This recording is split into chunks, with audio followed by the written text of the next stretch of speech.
y'all so much for joining us, everybody out there listening and watching and hanging out here. This crew right here.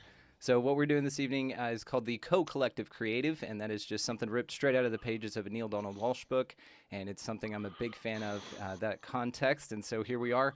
The topic this evening is contact. Now that seems pretty simple and straightforward, but as you're going to hear with our panel this evening, it is not. And that's why, again, the most amazing minds in the multiverse are here to talk about this. So if you guys don't mind, we'll run around the room, and I want you guys to just introduce yourself, just say something about yourself to the audience, and also let me know, what does the word contact mean for you?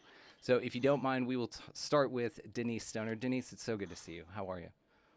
Hi, my name is Denise Stoner, and I have been researching both the paranormal and contact.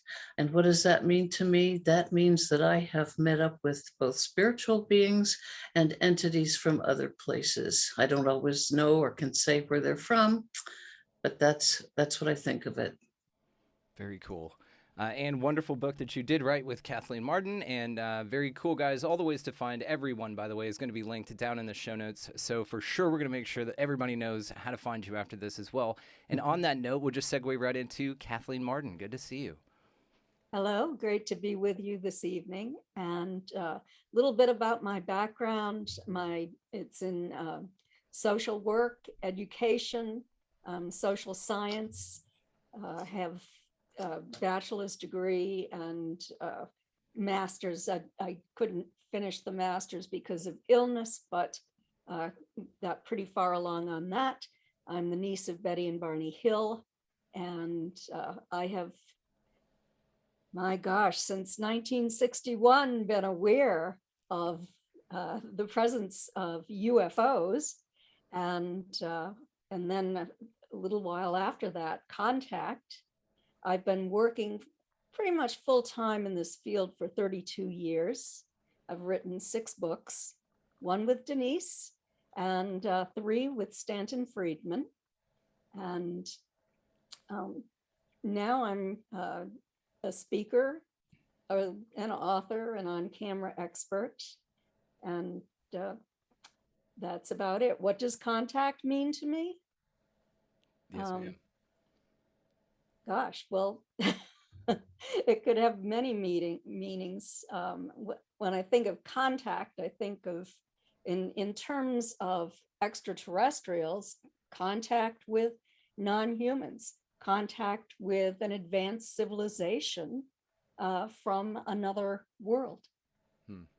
Interesting. Yeah, and that's what we're here to talk about, guys. It is such a broad topic. It really goes deep. So Pamela Nance, it's good to see you. How are you? I'm good, Brandon. Thanks for having me. It's a pleasure to be with you guys tonight.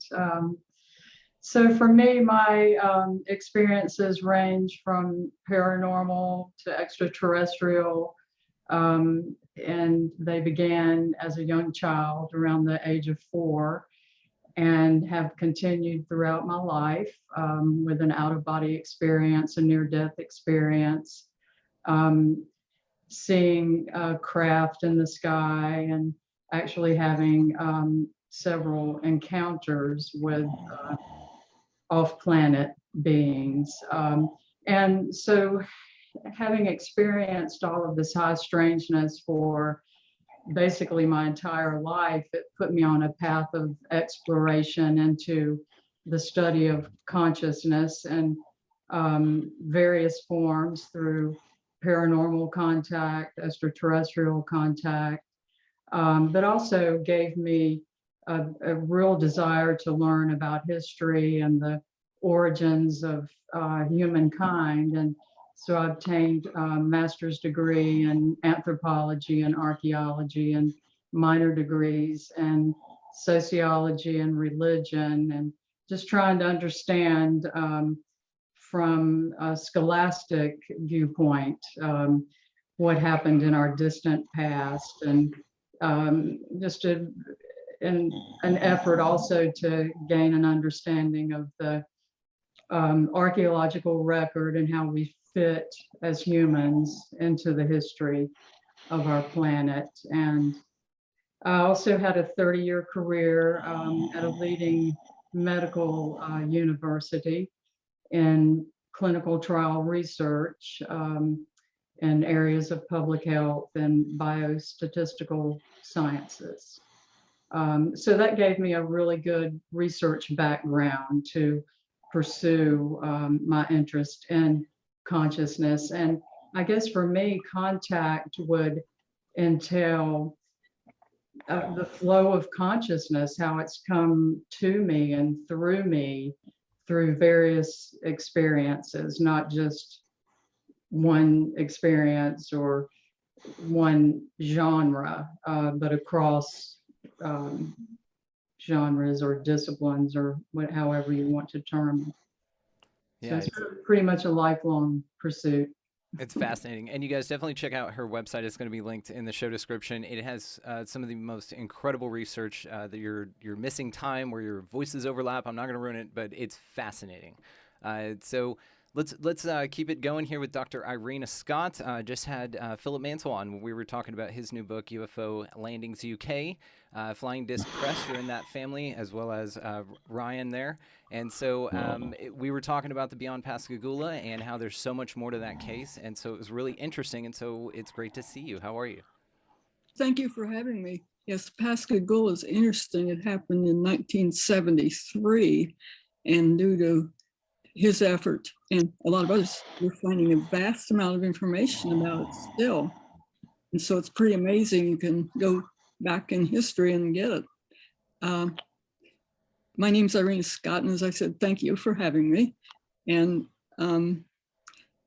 I've always been in science and retired in a scientific position. And so I was in the UFO closet for many, many, many years. But I sort of experienced UFOs when I was a very young child too. And later in different times. And then finally, when I retired, I sort of got into the field. And contact to me means, I think it means physical contact, but it also could mean quantum mechanics type contact too. That's one of the things. It goes deep. It certainly does. Mark Gober, it's so good to see you. How are you, brother? Brandon, I'm doing great. Thanks so much for having me back. And it's nice to meet everyone here.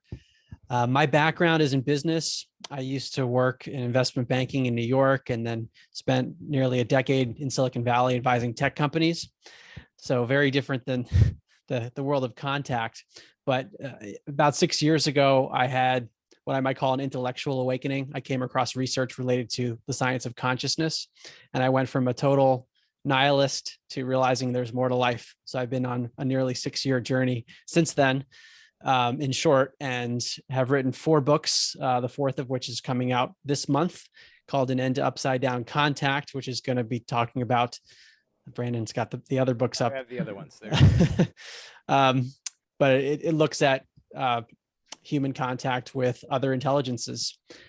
And so I'm really excited to have this conversation. In terms of how I define contact, it's really, as I just said, it's communication with other intelligences, and that could be in a physical manner, but it also could be in a multidimensional manner, or also in the realm of consciousness in ways that are probably difficult to describe. Yeah, 100%. I've experienced some psychedelic experiences that would fit exactly into the category that you just talked about. So it's interesting. It goes really, really far. So Ryan Musgrave Evans. Oh, my bad. One quick, I should add that I'm not an experiencer, at least that I'm consciously aware of. So I've been kind of a third party observer and researcher. Yeah, same. You and I share this. I think third party is the reason that we haven't made contact. I kind of have a theory on that. Or if we have, they don't let us remember it, which there's a whole deep world in that as well. It's just amazing. So I'm right there with you, non-experiencer myself, but I love these people and love y'all's experience. And thank y'all so much for sharing it and your wisdom and insight on this. It's just incredible. Ryan Musgrave Evans, dude, good to see you, man. How are you? Yeah, I'm good, man. Thanks for having me. I'm very humbled to be here. This is an excellent lineup of dudes, that's for sure. Why you're here. Oh, thank you. Yeah, there's my book. Thanks, Brandon. Yeah, so I'm an experiencer, have been all my life, sporadically over my life. Lots of different, otherwise disparate kinds of phenomena. Poltergeist activity, shadow people, more typical close encounter, ET kind of phenomena would normally be categorized of. But what's happened in the last 10 years is that contact has really ramped up. The beings are allowing me to remember a lot more. And I now understand that they are the underlying cause of all those phenomena in my life. Manifested in different ways depending on what kind of technologies they're using at the time. They call themselves the Madhyana. They are a flesh and blood race that I consider to be crypto-terrestrials due to them being indigenous to this earth, closely genetically affiliated with us. And so I wrote that book there as an investigation into their presence. So I don't talk about my own experiences till the end of it.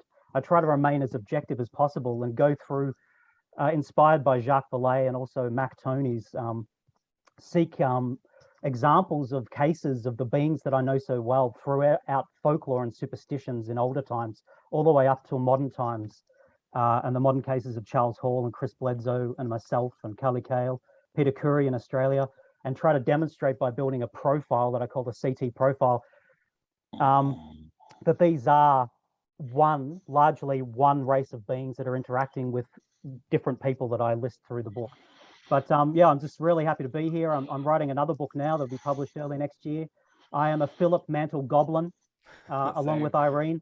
Yeah, Philip Mantle is such a great bloke. He really goes above and beyond for his authors. And I'm just happy to be here, dudes. But I'm rambling, so I'll leave it there. It's cool, and I hope that you can share some of your stories this evening. For all the everybody here this evening that doesn't know Brian, he is fascinating, and his cases, his perspective, his interactions will blow your mind. Some of the creepiest stories I've ever heard, by the way, on my show. It gave me the goosebumps like so many times, and I hope that you could share some of those tonight with us, buddy.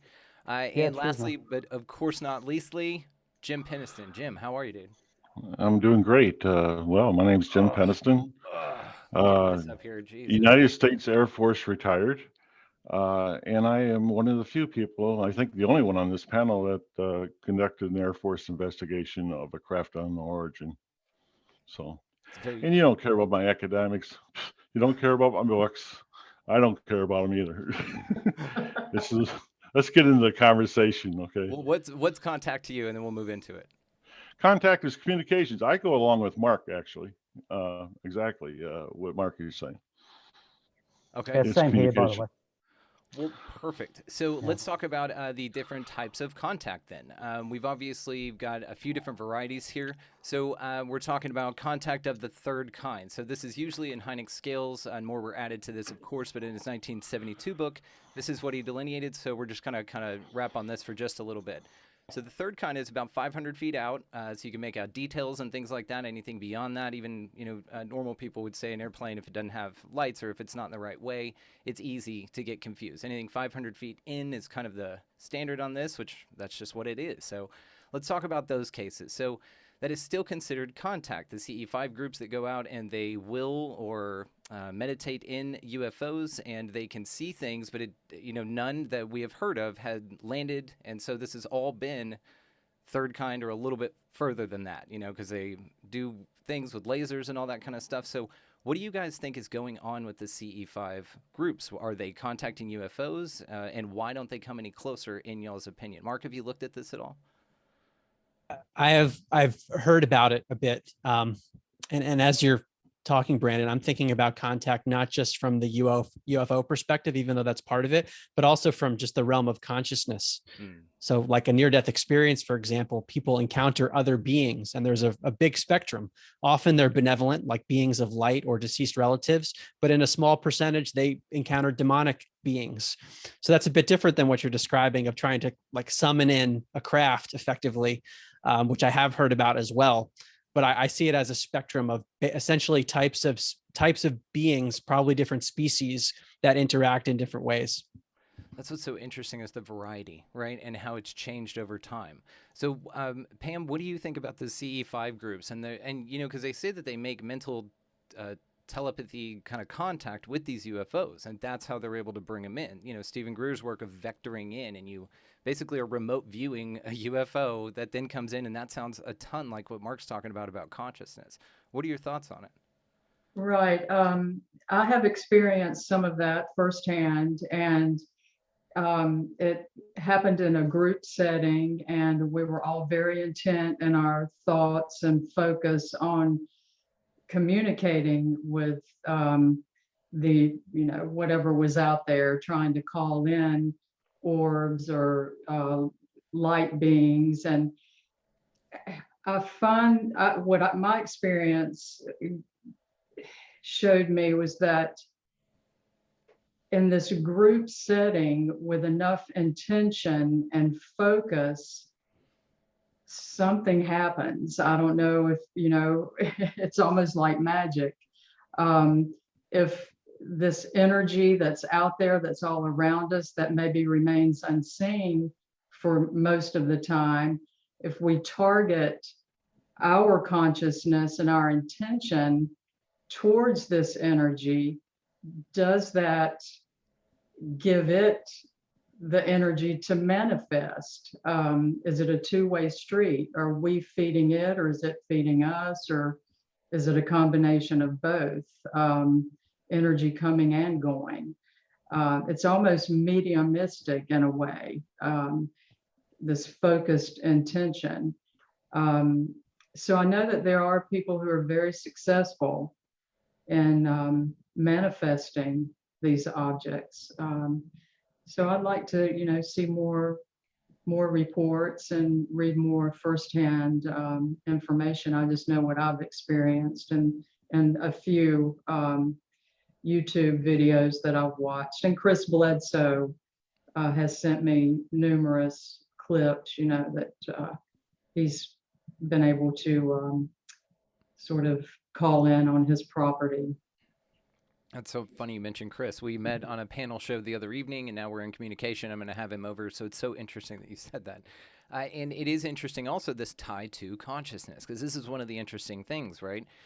At what level is this separation, if there is any at all? Because what's also interesting is whenever you're looking out at these people who are zooming in these UFOs with lasers, they're just out there. They don't come in. You can't really formulate or identify a craft, a metal object of any kind. It's just a light that seems to make sort of erratic movements that they can separate somehow from a satellite or anything else.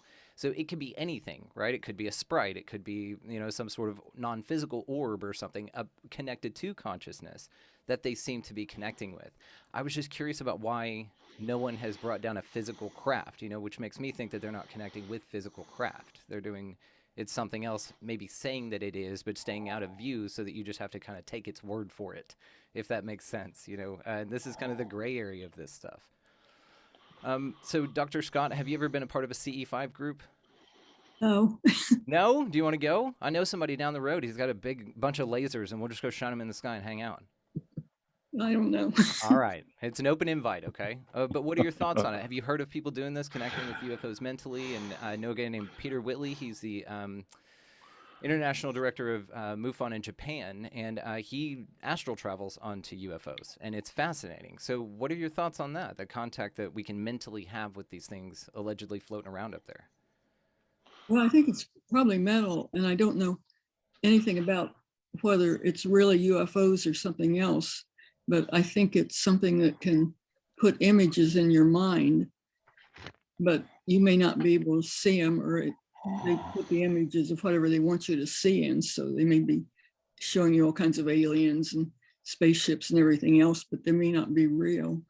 Yeah, I have thought of this too, that it's all like Jinn, and they just shapeshift, and they do Skinwalker. They just do whatever they want, shapeshift into anything because of the wide variety of this. And I might be jumping ahead. This is late conversation stuff, but Kathleen Martin, what do you think about the CE5 contact group, those activities? Well, this goes all the way back to 1965 when my Aunt Betty Hill was working with a team of scientists attempting to call in craft. She was pretty successful. They called it psychophysics experiments in those days. And there were craft that were coming in close and landing in my neighborhood and near the town that I lived in. And in April of 1965, one did land across the street from me on my grandparents' farm. And it was observed by two different people. It left physical trace evidence on the ground, and it took my mother and I onto the craft. We weren't there wanting to go on. We were in bed at the time, sleeping, but we both remembered part of what occurred. So more recently, I've been in a couple of CE5 experiments with Denise and Kevin Briggs and others. And sometimes craft comes in, not enough to satisfy me, just sort of lights in the sky, which I'm really not that interested in. Yeah, that's how I feel. And this is, I was wondering if you guys, having been a part of it, probably were like, okay, where's the rest of it? You know, do we get to call an actual craft down? Denise, did you ever ask that? Did somebody say, okay, like that's cool, but can we, bring it in? Yeah, I think it's important that we continue to try and to work on this research, because one of the things that I think Kathy would agree on is that when we were working indoors with someone, when we were working with Kevin Briggs, when we brought people who were severe skeptics and negative about any of this coming to fruition, we didn't have the positive reaction that we were looking for. So I'm beginning to think that if you have the negative factor there, the skeptic there, it's not going to happen as often as it would if you had a group of positives. Kathleen and I were talking about this. Kathleen, I refer to this all the time on the show, our conversation about two people standing there. It seems to be connected with vibration or frequency or your vibe, your mojo. And two people can be standing there. One person sees it, one person does not. And it's this type of experience, how it's selective. That's what's also interesting about this, because super high vibe people then never see UFOs. I'm, as one of the most high vibe people you ever meet, never seen one that I know of, So what am I one tick below my vibration? I'm already Tigger bouncing around here most of the time. Just show me a UFO. Well, I don't think it has a lot to do with your physical or emotional energy. Yeah. It's more with your vibrational frequency.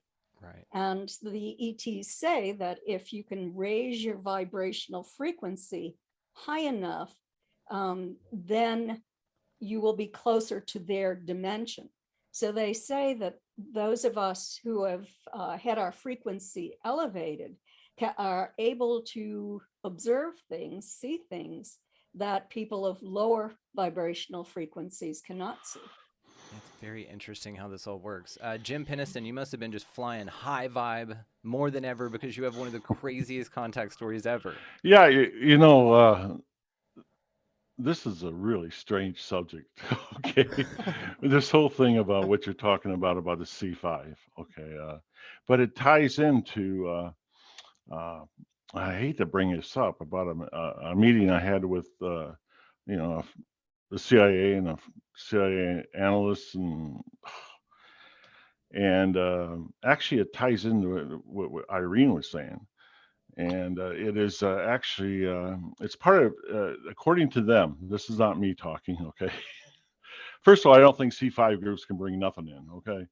I think I don't think they can draw in UFOs or stuff like that. That's just my thought on it. Because I'm a facts guy. If I don't have the facts, it's just, you have to show me, okay? But anyway, what the analyst said, and by the way, that meeting was with my attorney there, and I wasn't alone. It was only a few years ago too. But he says one of the things about this communication with contact with this phenomena is if whatever you're prone to think internally, if you think about leprechauns, you're going to see leprechauns. You think about aliens, you're going to see aliens. Okay. And it's stronger at a distance, according to them, according to him. He has a group of 8 scientists that are working on it. That's what he told me. I don't know if it's true or not. Okay. And he was working with Bigelow Industries, aerospace, if that tells you anything. Yeah. And he was saying that the farther away, you're more apt to, it's a defense system for the actual phenomenon itself. So it can make it look and appear any way you want. And the closer you get, and this is the reason why you want to meet with us separately, who else was out there with me that night, is the closer you get, the stronger it can be, with the exception of if you are in the sphere of influence, which is like if you're within 10 or 15 feet of the air, of the craft itself, then you see it for what it is. So that, based on what he said there, oh, and also this is fascinating. He said that anytime you have contact with this phenomena, and it's direct contact, they have determined that it will leave through an MRI, you'll be able to see a signature in your brain on it. Okay, so they can see who's been contacted and who actually hasn't, according to him. Is this a box you can check at the office when you go in for your scan? Can you be like, check me if I've been in contact? No. Here's the shady part. The shady part is he wanted us to go with him to Stanford for this research group. And I'll tell you what, there's no way I'm going to go to some research group somewhere, even Stanford, and have them, do MRIs on me and stuff like that. That's just crazy stuff. That's according to him. But the tendency, I do believe, according to my contact, if you're right around the craft itself, you see it for whatever it is, and there's no fantasizing or stuff like that happening. They do it. I think it's my guess is that they do it as a defense. So you can't really make a direct contact or something with it. I know this sounds bizarre, but no, it actually makes so much sense, because if you think about it, it's even a form of like mimicry. Like in nature, we find this all the time with moths that look like owls' eyes on them. So the predator of the bird that would prey on the moth is on the moth, so it looks like something else. So there's this mimicry aspect, the bugs that look like leaves. I mean, all kinds of stuff. Even cuttlefish and octopus can blend exactly into the texture of their environment as a defense mechanism. So this actually makes complete sense that they would appear some way. Now, what you described sounds like more of a technology, which I've also heard in some reptilian accounts. Like the reptilians, someone, these amazing stories of someone walks into a record store in the middle of nowhere, and someone's working behind the counter and they got too close to him and the shield failed. And so they were in this sphere of influence because they got too close and they could see through the disguise, basically. Just like on a moth, when you get close enough to it, our physical eyes aren't tricked anymore. Maybe it's something more cognizant. Maybe it does connect more to your consciousness in this way. And this also would explain like screen memories, people saying they saw owls, these giant owls or whatever, and then it turned out to be a gray a lot later on, or monkeys at the foot of your bed, and then all of a sudden it's something much different later on, and now you're abducted by Flavor Flav like Pam Nance later on in life. So, but Ryan, the question was C5. Well, the question is what. Yeah, just what your thoughts were. I never answered the question, did I? You did. I don't think I did. Right up top, and then But if you'd like to go on ahead on it, the C5 stuff, like for example, Greer, I have no respect for him, zero. The guy is an opportunist and entertainer. I told him this to his face across from a dinner table. I mean, this is, the guy is not legit. You can't go out and just call stuff in. I do believe that there are psychic makeups of certain people that are more prone to see UFOs or these UAPs than other people. I do believe that. Who knows what it would cause, why it happens.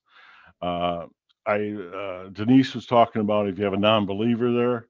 I think it's more about your genetics than anything else. If you're going to have a possible communication or something like that, but to draw them in, I don't know about that. Yeah, it's interesting. You know what it reminds me of, though, is Dr. Lynn McTaggart and her intention studies with the power of 8, and these intention studies where they stand around. There's been research with Chinese doctors doing this. A lot of research has gone into this about just putting hands on someone and 8 people or so that all believe, in the same thing. Everybody's on board with the idea, to what Denise was talking about. And there's a change that occurred. And Pam, that's what you were talking about with your connection to consciousness studies. When involved in this, it is much more of a group setting of more of like Dr. Lynn McTaggart's work, and it's well documented. It's absolutely fascinating. Also, I wanted to get Ryan's take on this. So, Ryan, have you ever been laying there in bed and you mentally call in a UFO, or are you more like, not tonight, guys? Because I'm shocked they've let you hang out with us for this long. You should have been abducted by now. On your schedule. I am still here, aren't I? Right. Yeah. No. Some of the interactions I had about 10 years ago were like tabletop procedures, sort of more like that typical abduction phenomenon where you've got skinny white beings with black eyes, but some of them I saw putting the black lenses in, really long hands, 4 fingers, about half as long again as ours, with a thumb that's like vestigial, with masks on, feeling around in my teeth, drilling things into me, put something in the back of my spine that was incredibly painful. After all that was over, I said to them, how about you come and visit me, but in a more of a, friendly domestic setting. Come and have a beer with me or a coffee or something. So it was like a couple of nights later that I was standing in the kitchen with my wife, and it was having this discussion with her about things, and it was an interesting discussion at the time, but I can't remember what it was about. And then all of a sudden, my mind started to cloud over. I felt tired. I knelt down on all fours. I crawled out of the room, and I started lining up socks, taking socks. This is a common thing that happens to me where once they're finished interacting with me, I seem to go into a certain state of mind where I become like obsessive compulsive and start lining up money, sorting out socks. Then I levitated, put me back into bed, and then I realized that my wife was still in bed and it hadn't been my wife. And then the screen memory fell away, and she was a tall, fair woman with huge blue eyes and a tight black suit with a circular thing on her chest, leaning against the kitchen counter.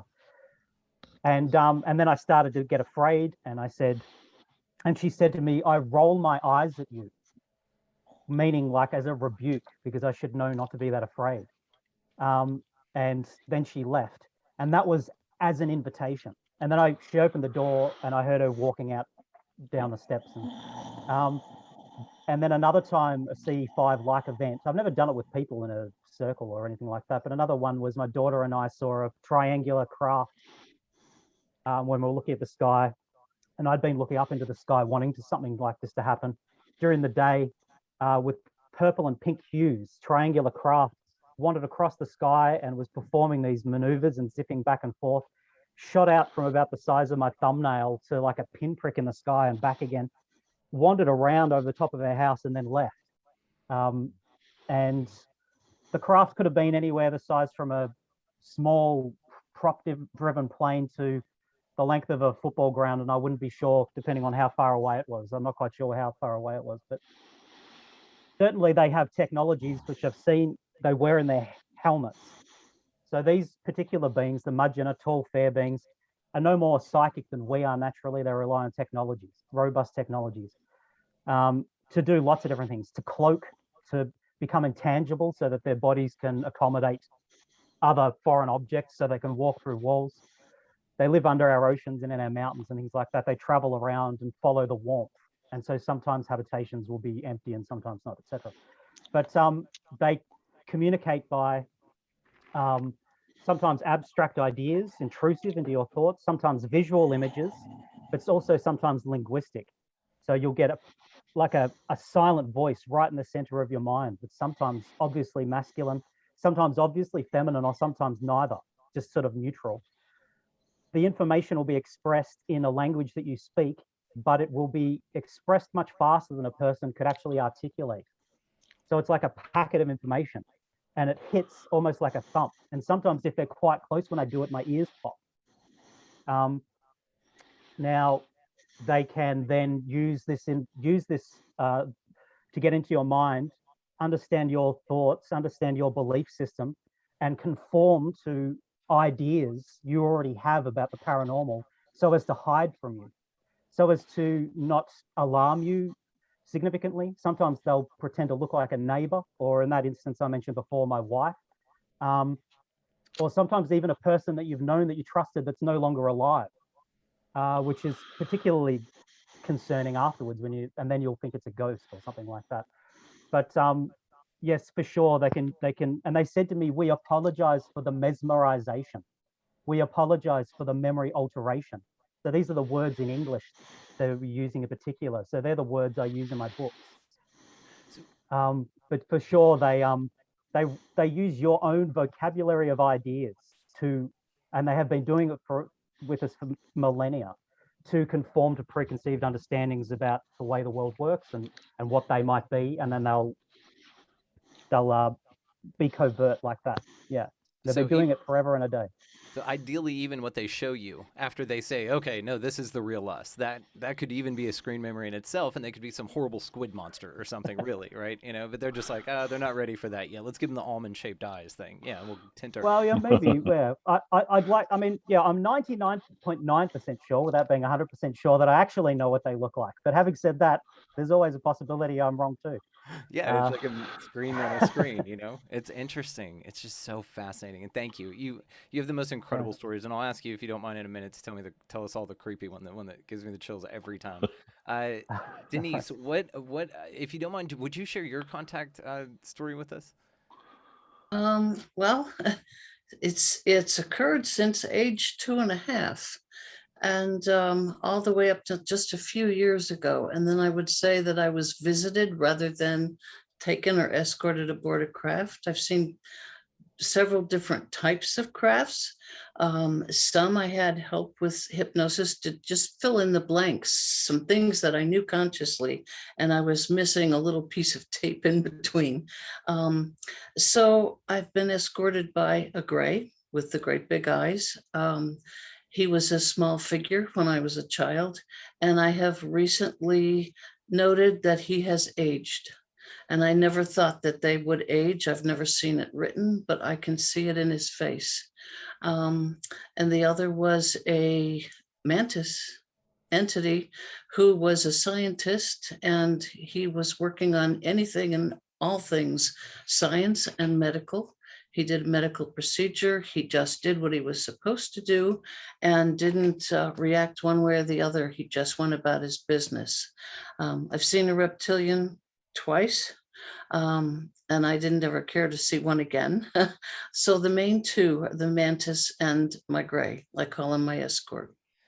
I'm curious on a side note here, just how the mantis interfaces with its reality. Like no opposable thumb. I'm picturing the little arm things. Like how does it like push buttons and hold beakers? You're talking scientists. How does it get its little coat on with those arms like that? Does it have like a thumb or anything?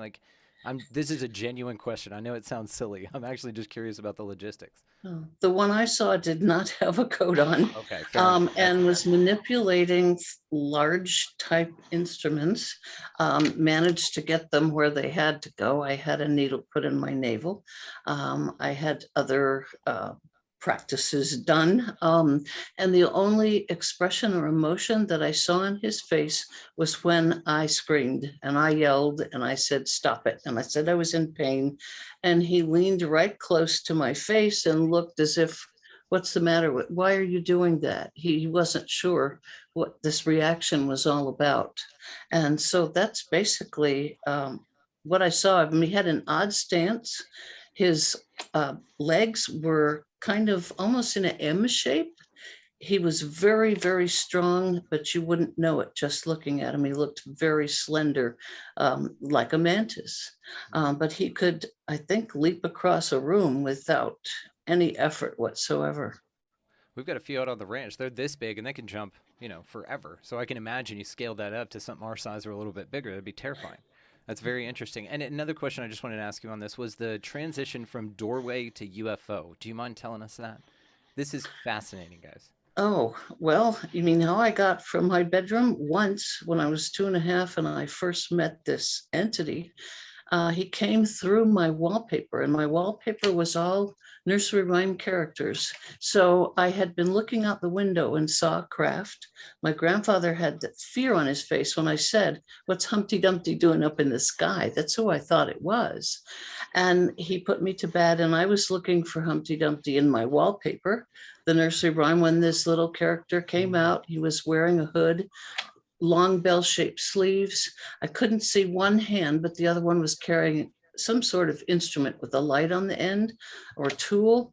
And he asked me to go with him. And I was a friendly kid, sociable. So I said, okay. And I could see the big dark eyes under the hood. He took my hand, he touched that instrument to the wallpaper in the hallway, and we went right through. And the next thing I knew, I was in a place I didn't recognize. Now I realize it was a craft and there were other children there.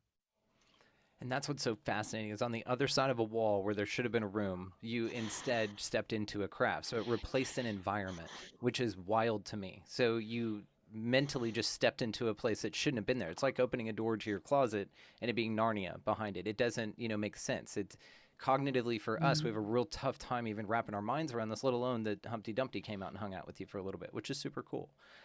So Pam, I was curious, if you don't mind, while we're on the contact the stories thread here, if you don't mind just telling us about one of your most poignant.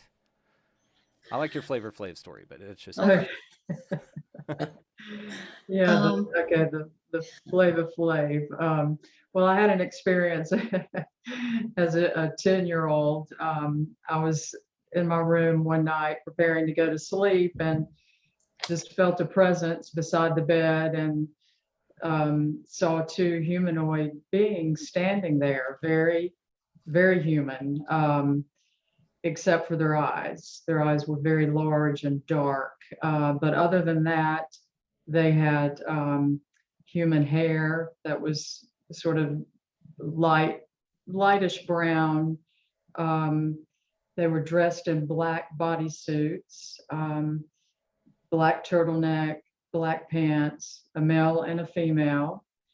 And they communicated to me telepathically that they were there to take me because of some karma that needed to be rebalanced from a past life of about 5,000 years ago. And they indicated that in this past life, I had beheaded a sacred white elephant, and they were there to help me. But as a 10-year-old child raised in a Southern Baptist community, I was quite confused, pretty frightened. And the man had this huge timepiece. It looked like a giant pocket watch, and he held it in front of me. And he said, as the hand goes around from like 12 to 12, meaning I guess 60 seconds, we're going to take you. And he held the stopwatch up in front of me, and I watched the seconds tick down. And then I was like on my back being floated out of my bedroom window on board a craft. And while I was on the craft, I couldn't see them, but I could feel that they were behind me doing some type of procedure around my head. I didn't have any pain. I was just extremely frightened. They continued doing whatever they were doing. I would like sort of look back, but was more frightened than anything. I just really didn't want to know what was going on.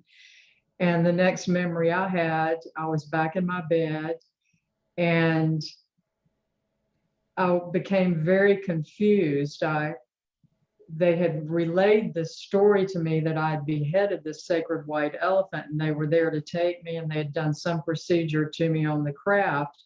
So as I kind of regained my senses, I thought that I'd actually been beheaded, that they had taken my head. And I was just completely hysterical. My dad had left to go pick my mom up from a second shift job.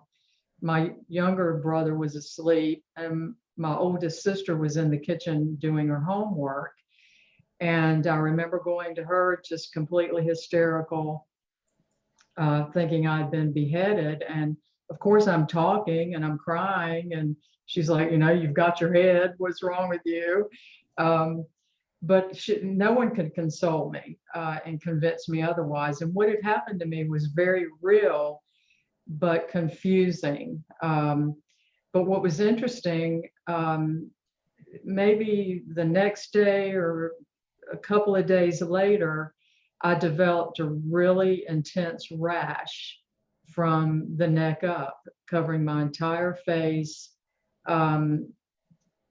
No one could figure out what had caused this rash. My parents took me to the doctor. The doctor didn't have any answers.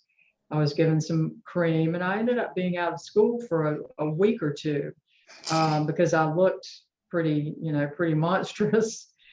so, and as an adult looking back, and from accounts that I've heard that perhaps I'd been exposed to something while on board the craft with this procedure, whatever they were doing. But it was just kind of odd that I developed a rash at the same time I'd had that experience.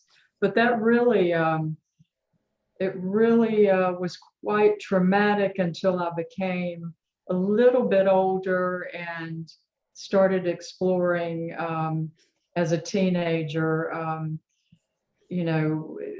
tarot cards and numerology and astrology and psychedelics, and just trying to kind of understand what this weird event was that happened to me as a kid.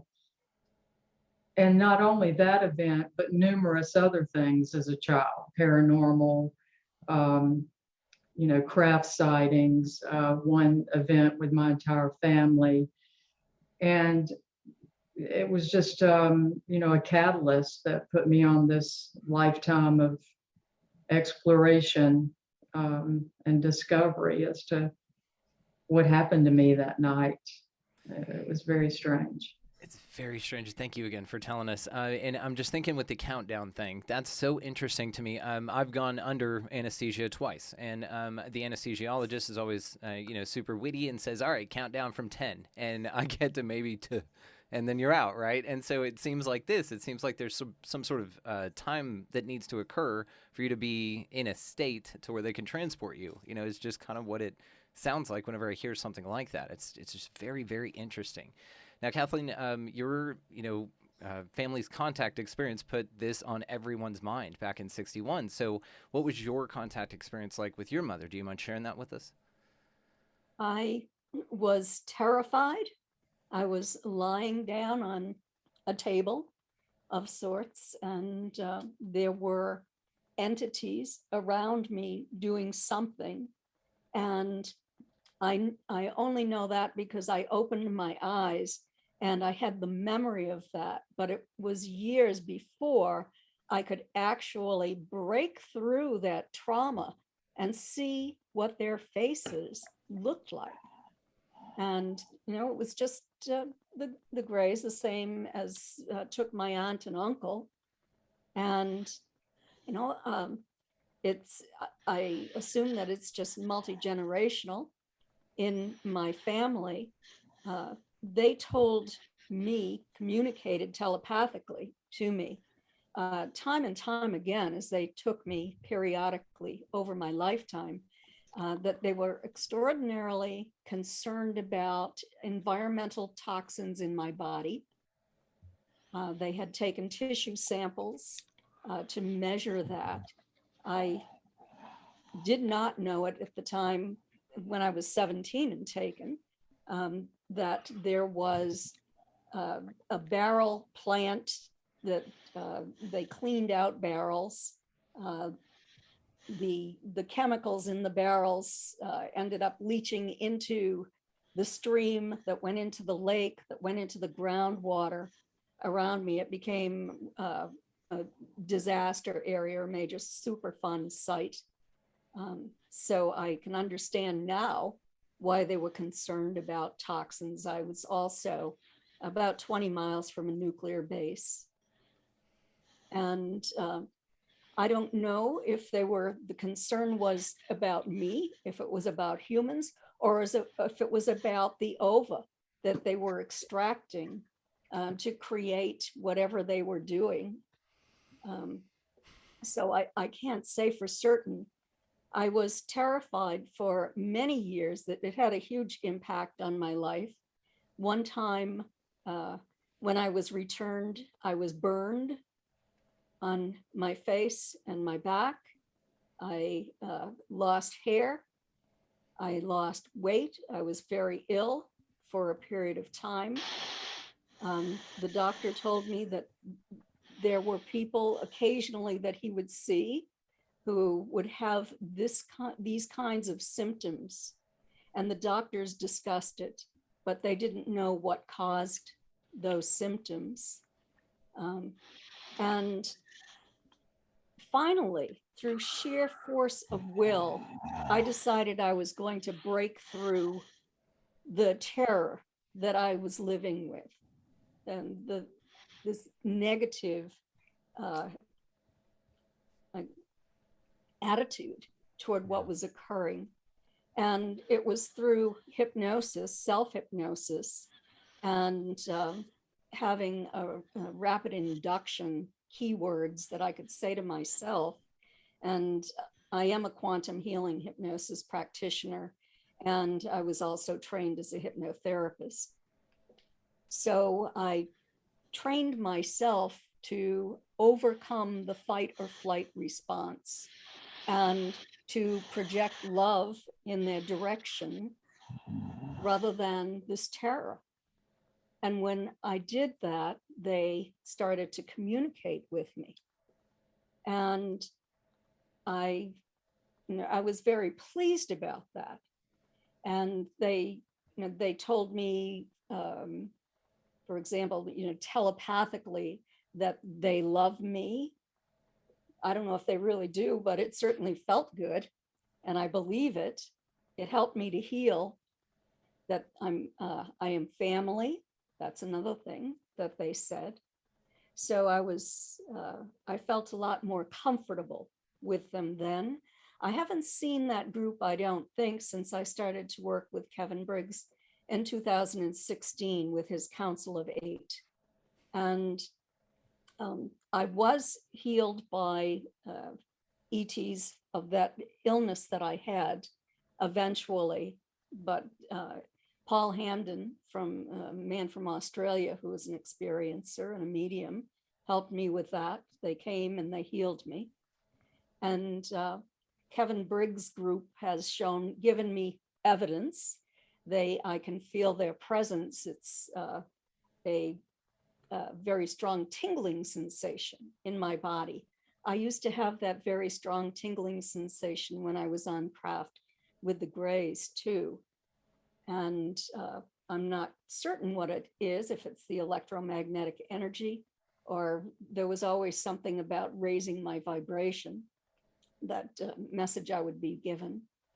But the relationship that I have with whoever they are now is positive, and I'm happy to have it. And I think that the experiences that I had in the past when I was fearful helped me to understand to a greater extent what other people feel when they come to me. I'm an advocate for experiencers. When they come to me and with fear, I know why. I know what I went through and how to overcome that now. So I feel that I've really moved ahead as a result of the experiences, and am in a position where I can really assist people at this point. Yeah, it's absolutely fascinating. Love your perspective on this, and thank you for sharing that. Jim, what about your contact? Now, I'm curious with yours, was it anything, because you had your download and it's absolutely fascinating. I know you've told the story 1,000 times, so that's not what I'm asking you to do. What I'm asking you is did you sense any sort of intelligent presence behind it? Do you think there was an entity involved in it in any way, or was it more artificial intelligence like and non-human? Non-biological, let me put it that way. No, I don't know the answer if it was AI or not. I don't know. I am convinced that the craft wasn't manned. It was just too small. What about little wee For people? well, as if you believe in the extraterrestrial theory, I guess, which I don't. So mine was caused by contact. I mean, actually touching it to receive it. I don't think it was something that was I was really supposed to happen. I tell you, I'm listening to these other people. This sounds like, oh my God, all this trauma I'm sitting listening to. And I thought up to this point, I thought I had contact, but apparently not. I've never had any of this stuff happen to me. So my contact is just like totally different. Okay, it was physical. Then, except for the the activation of the light with our technology that I call light, which actually was communication. And can I relate to some of the stuff they say? Yeah, I mean, afterwards you have trauma from it. I definitely did. Uh, the only way for me to deal with trauma is to confront it, directly, write about it, talk about it to a certain point. But yeah, I'm a little bit taken back here. Right, right. Everybody Really, here is awesome. no, because every there's certain things that each have said so far that, oh yeah, I can relate to that a little bit, you know. And then some of it just reinforces what was told to me by the CIA and that about the what you are preconceived to see, you see. So, but then Ryan brings up a good point. How do you know everything that that wasn't implanted, or that wasn't, that's a tough one. I don't know. There's a lot. I tell you, that's the trouble. If you do get one answer out of all this stuff, yeah, it creates another 50 questions. You know what I mean? I don't know. That's right. I'm just, yeah, I'm pretty much taken back by it. I mean, this sounds horrifying what these people are telling me. I mean, oh, Well, you were pretty scarred from your experience, and what's interesting about it, I was, you I really was, were. You know, I've talked but I to think they're still having stuff happen to Well, them. Yeah, you may be as well. They just may sense that you're not okay with it and don't let you remember. This is the other interesting part about this. You can That's go, right, Ryan. Ain't that right? I might right? not Yeah, know. Ryan knows. Yeah, and what I found interesting about your case in relation to everybody else's is everyone else seems to be entity based. It's contact with entities, with bipedal, maybe quadrupedal, but still two arms. In Right. Denise's case with the mantis, but it really seems to be more of an entity like thing. With yours, not only Mhm. was there no entity present that you saw, but also you received telepathic download like everyone else does, but yours was in binary code. So again, it's more of like an AI thing that's figured out consciousness and can hack it in this way. It's one of these interesting things. But Yeah, that's and what's so interesting. and it was actually discovered 30 years afterwards, Right, right. and it wasn't by me. So yeah, so it's pretty bizarre, actually. It's, I mean, those things. I've come to terms with most of it. I mean, I think the best therapy you have is write about it. I mean, I'm sure you all have books out there, and I bet you all write several books because it does. It's a good thing to write books. It makes, at least for me, it makes me feel better to actually express my fears and my thoughts in detail, and that's the way I confront it. Unlike others that have talked previously to me, I've only had the one investigation or one contact, and that was that night. None since that I know of. So. yeah, that's the crux, right? Now, Mhm. Dr. Scott, your book on Beyond Pascagoula, that's an extension on a very famous and really bizarre case. So what got you attracted to that case in the first place? What about it just mesmerized you to want to write about it? Well, I started having some form of contact when I was very young. My family was real poor and we didn't have media in our house or anything. And I'd never heard of UFOs or spacemen or anything. And my sister and I were sleeping in the attic room on two sides of an attic room. And this thing was in the room. We both woke up and there was something flying around the room, just a tiny little thing that was like hot metal. And I didn't know what it was. And after a while, I noticed, even though I was a kid, I noticed that it would avoid running into things and go around the furniture and stuff. And the room was dark. And after a while, it flew up toward the ceiling and it went before it got to the ceiling. And it was an attic room. The walls came together with about 3 feet in between them. And there was a chandelier. And without feeling anything, it flew over the chandelier. And then I didn't know my sister was awake at the time either. So I had another witness, but we didn't discuss it. And it flew to the chandelier and started circling. and it didn't feel its way around or anything. It seemed to know where it was, and then it came down. Well, at that point, we both became absolutely terrified, just beyond anything you could believe, and ran out of the room and fell down the stairs, bumped into each other, and couldn't get the door open, and ran shrieking to our parents, and they didn't believe us. And at the time, I didn't understand anything about it. And it was years and years later when I read the book by Jenny Randles, who said that sometimes people have UFO sightings when they're kids. They have small UFO sightings. Well, this, I had the feeling that it could make me see what it wanted. It was pretty good. We both woke up at about the same time. I think she woke up earlier than me, but we didn't see it come in the room or anything. So it may have had some influence over our minds some way. And then we both became terrified at the same time. And so I thought it was something metal, but years later, I had this dream about parallax, and I could see an airplane. And when it was close, it should be larger, and when it's farther away, it should be smaller.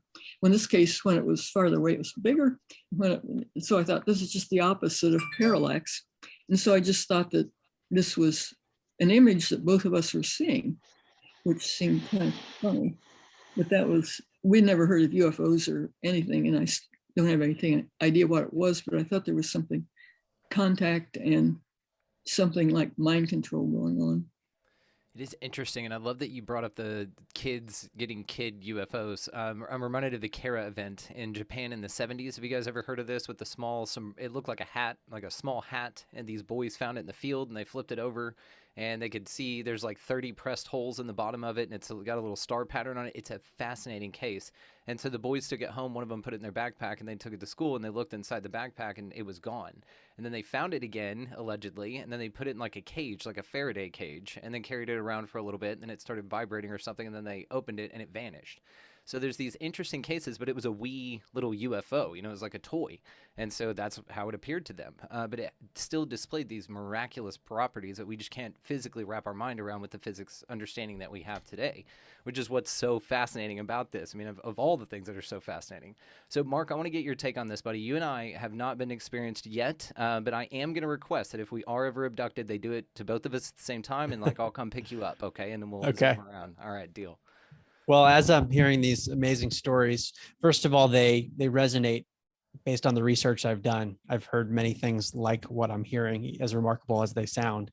But I'm also thinking about more subtle forms of contact, because most of the stories have been dramatic. And when I say subtle contact, I mean, like, where do ideas come from? If we have a creative insight, where did it just pop in out of nowhere? Is it biological?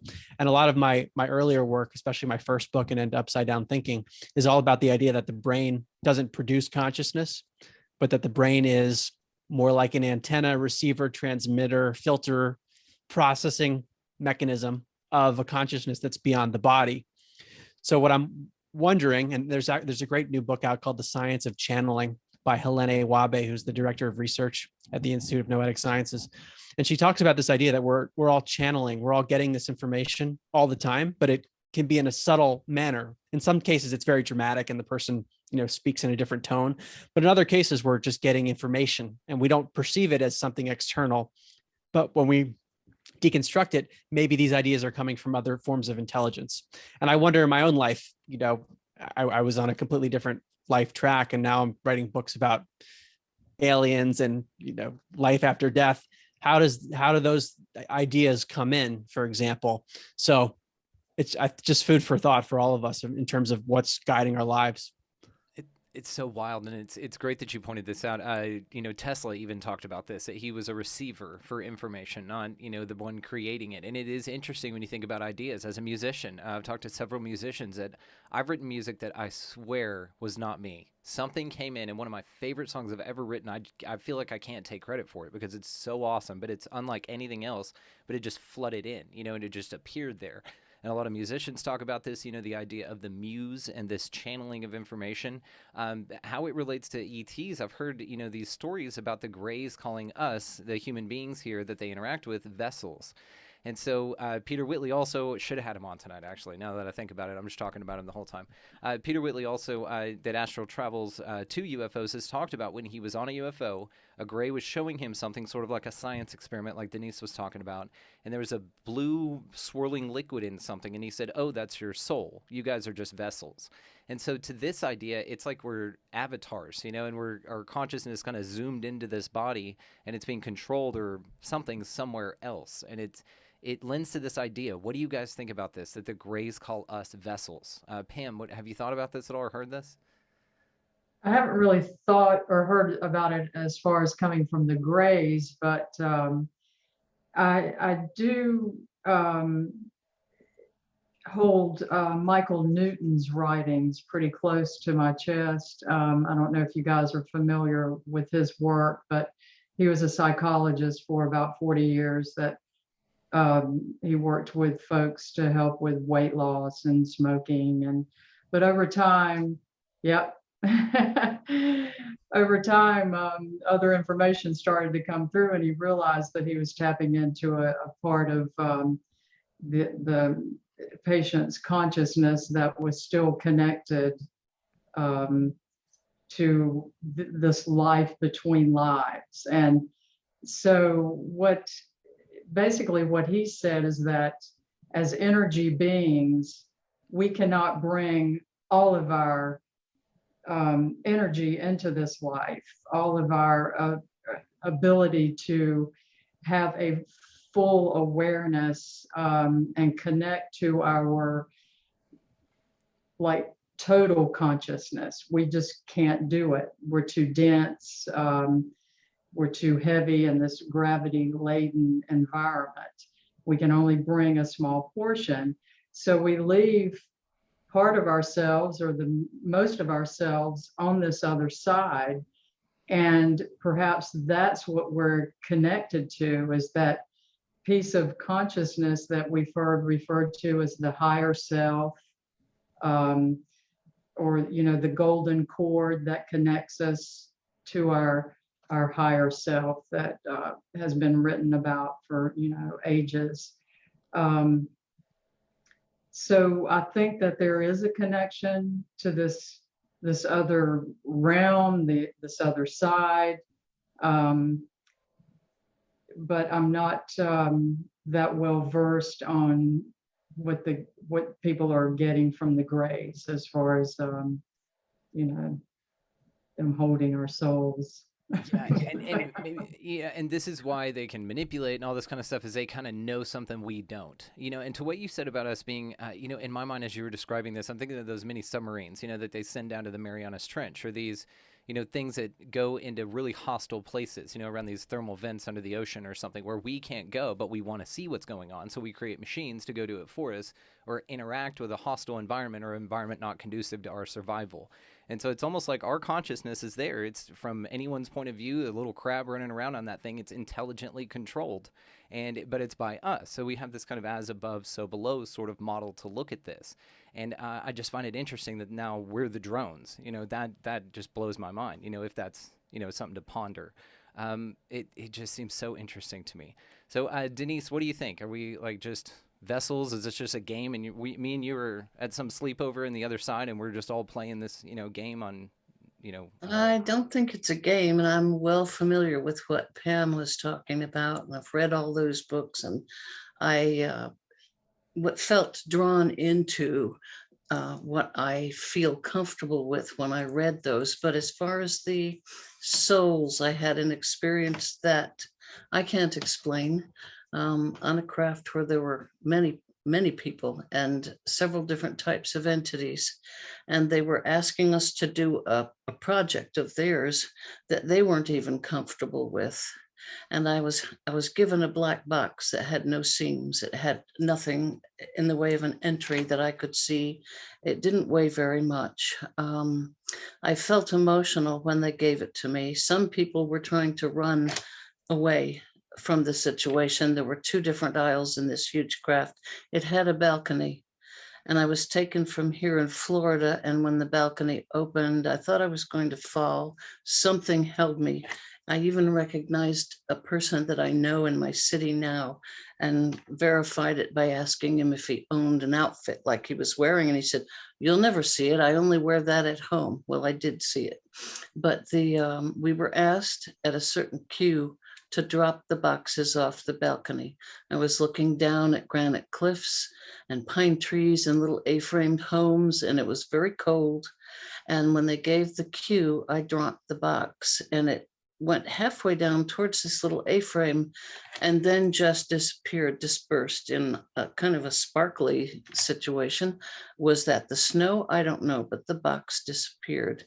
And then I was told that that box contained the soul of a new hybrid, and it was going to the parents where it would be reborn. Oh, like in the movie Prometheus, you know, where the guy's standing on the thing, he drinks in his biology, and he falls in and creates us, allegedly. This is And my husband fascinating. had been removed from the bedroom. He found himself at the computer, and he came through. My cheeks were all rosy and ice cold. My feet were cold. The bottom of my nightgown was all wet. I mean, so trace evidence. This is definitely first kind here. What I was thinking about with this is, okay, so the hybrids I'd like to talk to you guys about now. We can go down that vein, but one of the things that's interesting about this is on a very deep level, perhaps, these entities exist in another dimension, let's say, and they don't vibrate at the frequency of 3D. And that's why they need to take our astral body or a piece of us or invite us in some form that can phase through walls and doors and roofs and all kinds of stuff, and then go aboard a craft or an area outside of our space and time to do something, right? Now, do you think that the hybrid program could be a way of them infusing with our DNA so that they can walk amongst us and be on this plane, not necessarily physically so that we wouldn't be able to, point them out or distinguish them from any other human walking around, but also vibrationally, like that they need to get something in our DNA or something here to exist in this physical 3D plane. What do you guys think about that? I'll say something. Yeah, please. The Mudgeonah don't talk in those kinds of terms, and the way they seem to come across to me and the way they express themselves is that they are just as flesh and blood as we are, and they don't use terminology, although other beings may, like vibrations and they hardly ever talk about different dimensions as well. But they do require our DNA, and they are closely enough related to us to interbreed with us, and they don't need to augment that process necessarily with science as well. They are that closely related to us, but their genomics are unraveling, and they are susceptible to diseases that we aren't, to a lot of dust and pollen is an allergen to them. If they're injured, it takes them a lot longer to heal than we do, and they are constantly reinforcing their genomic structure with ours over their generations, so they utilize us in that way.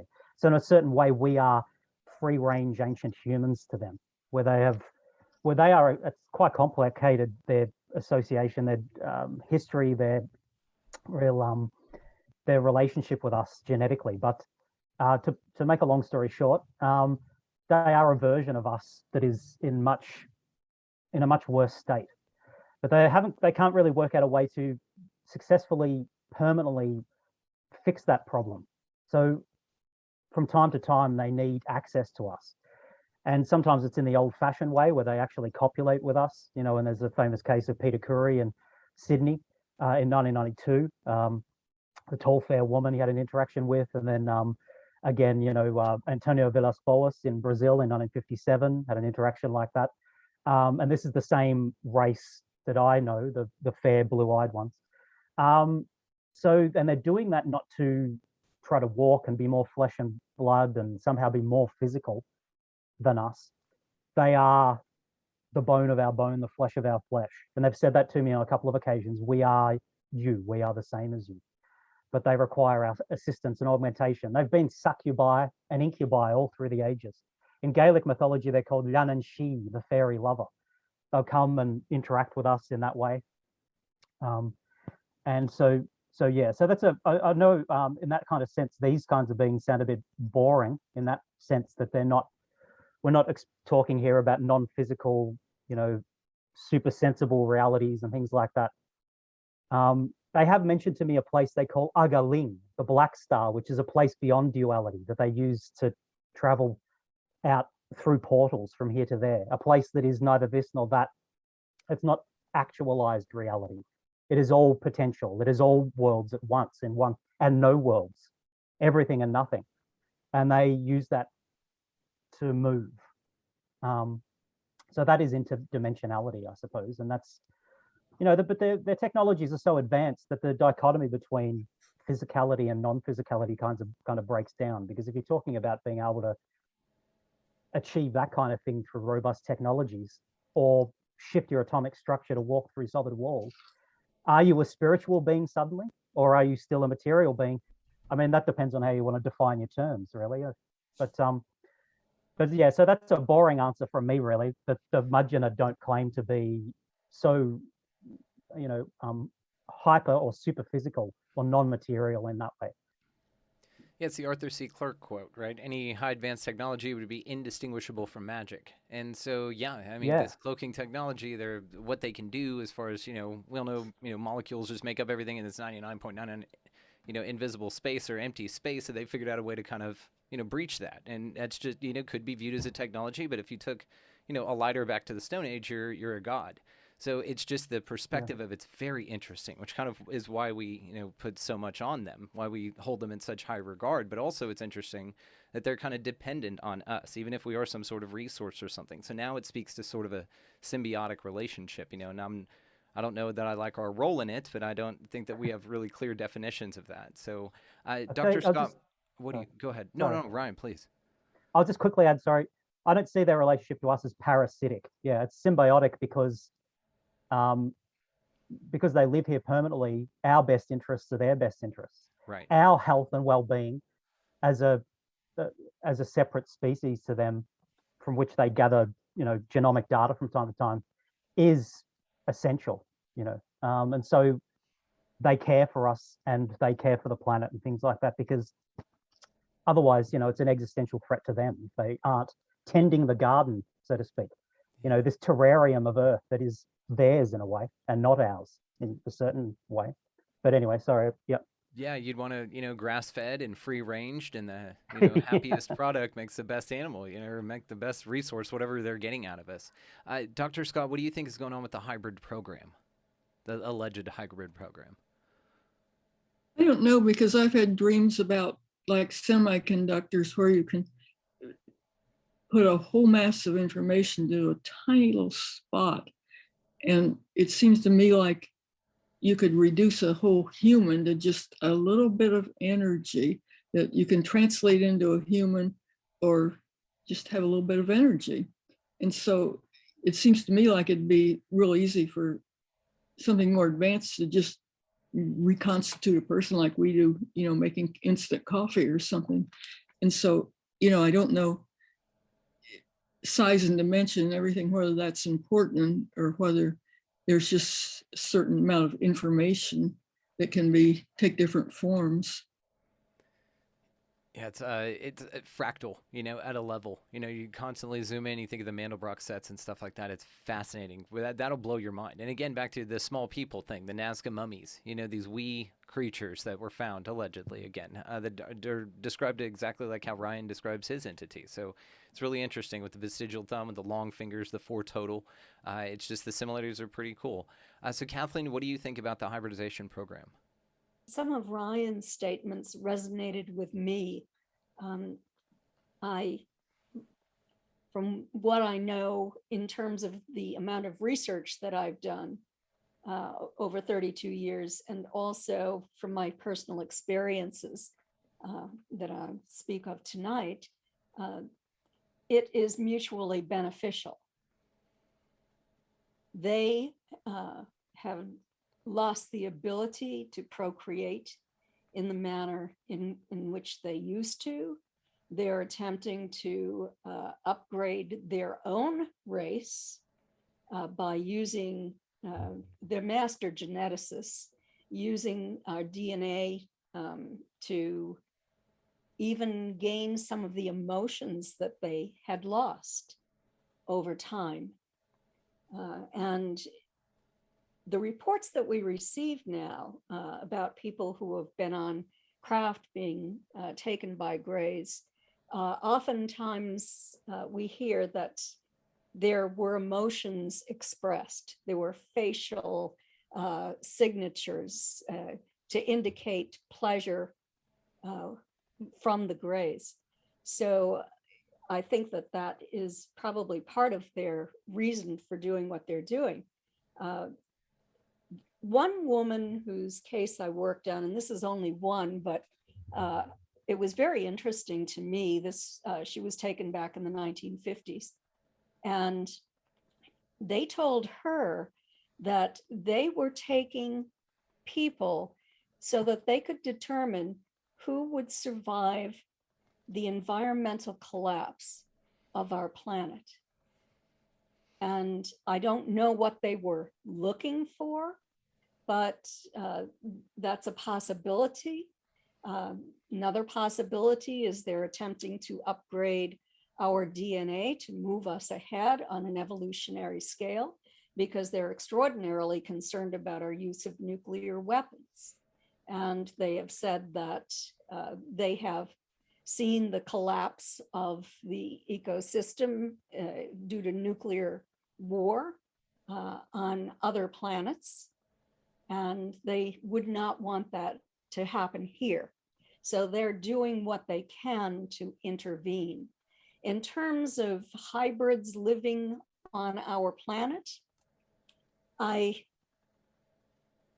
my knowledge of sociology and human development, I can't imagine that a hybrid raised on an ET craft in an ET environment could ever be fully human and behave as a human being on this planet.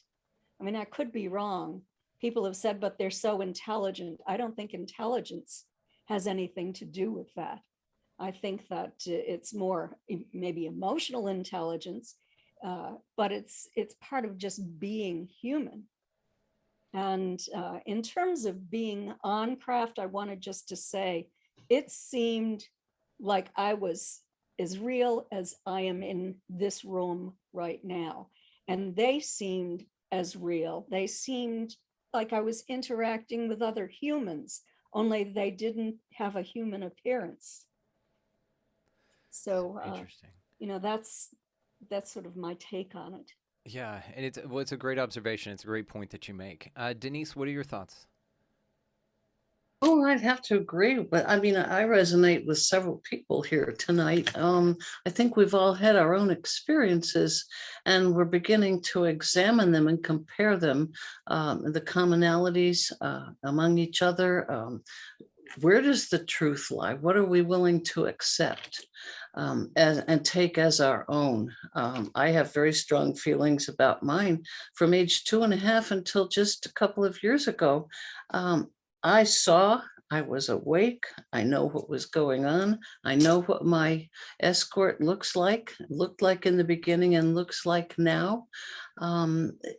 And what Pam said, we've got to start working with consciousness, and do we leave a part of us behind? And many of us have had near-death experiences. I've had one, and I've seen a couple of things that are awfully close to what we experience in our ET world.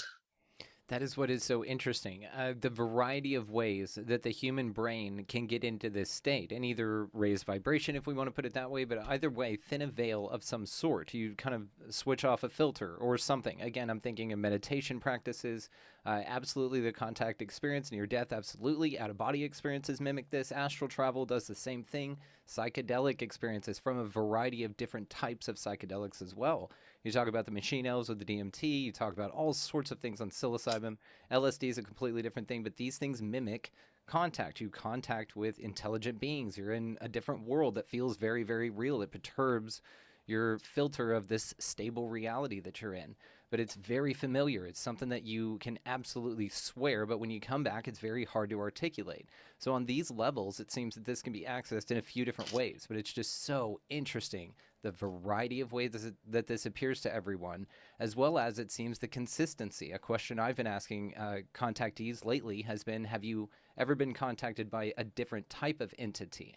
Usually it's the same one forever. It's if you're contacted by the Pleiadians, that's your crew, and that's who you see forever. You might see a gray every now and then, but really you stick to that. Now, Denise, you have an interesting case where you've seen a variety.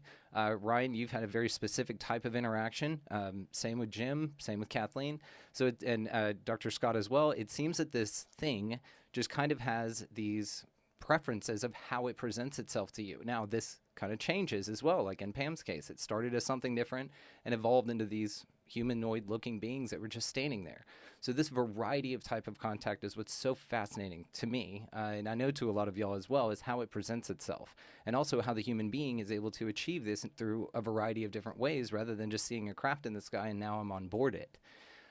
That is something that's fascinating to me. So what do you guys think consciousness plays into specifically the non-human intelligences that we're talking about here in that type of contact? What role does consciousness play in this? Pam, do you have a thought on that? Oh dear. Well, It's a deep one. Just a that softball, is. you know, lobbed it up for you. I think consciousness comes into play. It has to come in from your perspective and what you've experienced and how you interpret consciousness. You know, for me, it began as a very young child. This alteration in what should be a normal, conscious, everyday life was anything but. You know, I had just really bizarre experiences beginning at 4, continuing through the age of 5 to 9, when I could like leave my body and fly around, and then the 2 beings, you know, at the age of 10. And so my perspective was quite different than, say, my group of friends that I ended up being really close to when, as a teenager, they were very open-minded and, you know, believed my experiences, but they were coming from a different perspective. And it was when I became much older, you know, and I met people who had had encounters and or studied different mechanisms to change consciousness, that, you know, I realized that I wasn't alone as far as my perspective and how I perceived my conscious environment. But I think it has to be affected by what you experience and the path that you're led down. You know, it's not one size fits all. And I'm not sure if I even answered your question. You did. It's brilliant, because actually it made me think of a couple of other things. And near-death experiences, shared death experiences, where I heard a story very recently about 3 people that crossed over at the same exact time. One person was met with a family member that had passed on already. One to, I want to say like a gray, like an entity, an extra dimensional entity is how they perceived it. And then one Buddha. And they were all told the same thing in a different way that presented itself to them. They all survived. And then the 2 that said that something else was going to happen, they died within this certain small window of time. And the third one continued on. And that's what they were told. Hey, you're going to die really soon. You're going to die really soon. You're going to continue on. By these different entities, they all come back and they share their stories with one another. And this, again, it's very personal. Now, something that's interesting to this as well is these folks experience this near-death experiences, or the shared death experience, where they were contacted by 3 different physical entities from their perspective. But also you have cases like in the Pascagoula event, you have all sorts of types of events where they're taken and they experience a similar thing on a similar craft. Betty and Barney Hill, great example. You and your mom as well, Kathleen. So you have folks that experience the same thing, and it's a shared experience like that.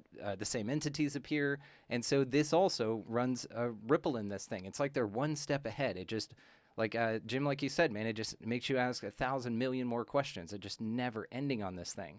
So Mark, I know you have some thoughts on consciousness and how this ties in. You joined us for last week's Co-Collective, so thank you for coming, you know, back to back. What are your thoughts on that, man? Consciousness and ET contact, dude. Well, the way I look at consciousness is that it is the basis of all reality and that we are all interconnected at the level of consciousness, even though we perceive separation.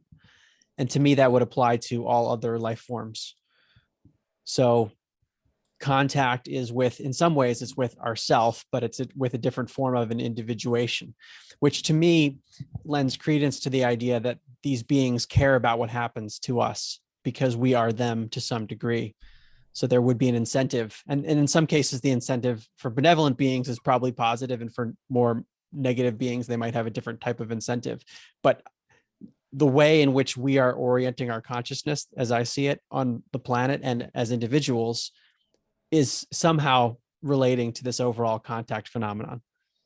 I not agree more. McKenna, Jacques Vallée, even Hynek there toward the end talked about this being a psychosomatic phenomena, that you were actually being contacted by yourself and you were going within, and this physical craft only appears that way because, again, the technology or your capabilities, just these are fascinating thoughts to me. And back to what Kathleen was talking about the them not wanting us to jack with nukes, that we hear this a lot, and this lends a lot of credence to kind of what Ryan's experiences are, is that they're humans from a different timeline, but in the future. And so they wouldn't want us messing up the place because they're going to be here soon. You know, they're going to want it in a little bit. So it's in their best interest for not only us to survive in whatever way that they can help us out with that, but also in not destroying this place and just tanking it for hundreds of thousands of years. So like, we're going to show up before that. So this is our playground here in not too long. And you kids don't need to be screwing with it. This is the same reason I don't give my chickens matches. They just don't. They burn the coop down. You just leave it alone. Just don't give them that stuff. They're better off without it. They don't need it anyway.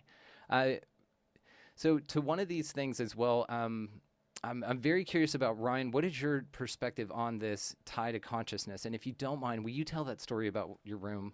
Ugh. Oh, yeah.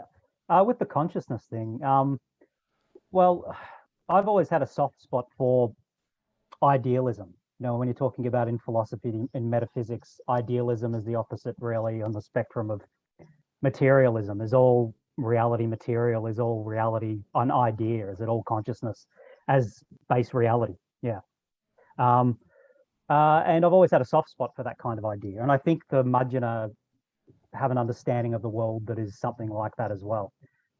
But I used to think that, but I've sort of, my perspective shifted a little bit to think that their understanding of it is a monism, in the sense that they think that all reality is made out of one substance, yes, but that it is a substance that has the properties of both mind and matter. So it's not idealism and it's not materialism. It's some kind of mixture of the two from their perspective.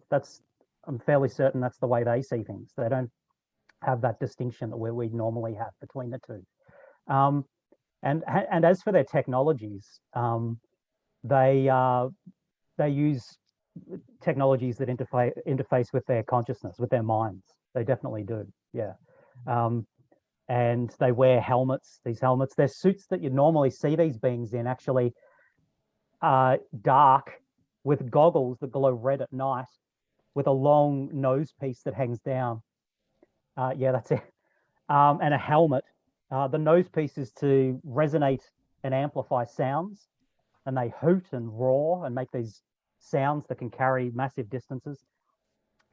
That's related as well to their, like they have these camouflage languages where they mimic wildlife. So they bark and chirp, speaking all different kinds of camouflage codes that they use out in the wilderness, that to us just sound like animal life.